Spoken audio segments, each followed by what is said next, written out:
Umamaheswararao CCS ACP ప్రస్తుతం ఆయనపై anti corruption bureau ACB focus చేసింది. ఆదాయానికి మించి ఆస్తులున్నాయనే ఆరోపణలతో రైడ్స్ చేస్తోంది. బట్ ఏసీబీ ఆయనపైన ఫోకస్ చేయడానికి రీజన్స్ ఏంటి, ఇంతకీ ఆయన ట్రాక్ రికార్డ్ ఏంటి, అంటే చరిత్ర ఏంటి? ప్రస్తుతం తెలంగాణలో ఏసీబీ ఫుల్ ఫైర్లో ఉంది. లంచం అన్న పదం వినిపిస్తే చాలు బెండు తీస్తోంది.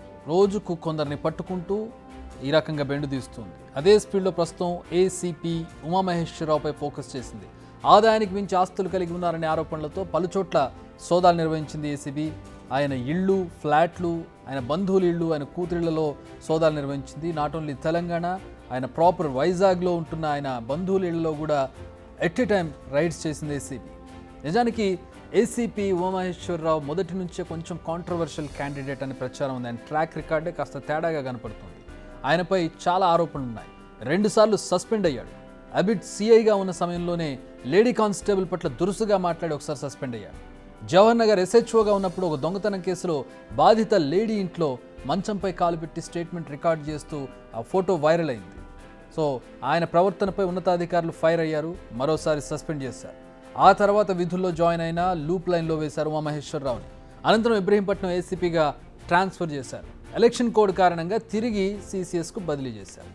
ఇది ఆయన ట్రాక్ రికార్డులోని కొద్ది భాగం. అయితే ఇదంతా గతం. ప్రస్తుతానికి వస్తే ప్రస్తుతం ఉమామహేశ్వరరావు సాహితీ ఇన్ఫ్రా రియల్ ఎస్టేట్ మోసాలపై విచారణాధికారిగా ఉన్నాడు. కొన్ని వేల మందిని ఈ సాహితీ ఇన్ఫ్రా మోసం చేసింది. 1500 కోట్ల స్కామ్ ఇది. ఈ ఆరోపణలు ప్రధానంగా ఉన్నాయి సాహితీ ఇన్ఫ్రా మీద.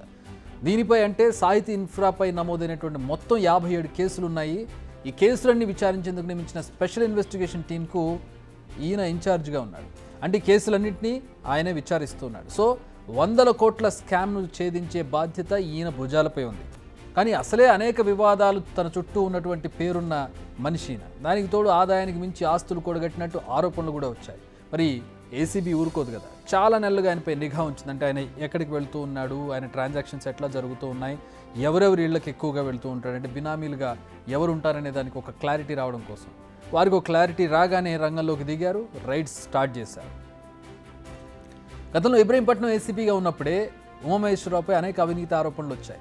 భూ వివాదాల్లో తలదూర్చడం, సెటిల్మెంట్ చేయడం, పెద్ద ఎత్తున డబ్బులు వసూలు చేయడం అనే ఆరోపణలు ఆయన మీద ఉన్నాయి. సేమ్ సాహితీ ఇన్ఫ్రా కేసులోనూ నిందితుల నుంచి లబ్ధి పొందారన్న ఆరోపణలు వినిపించాయి.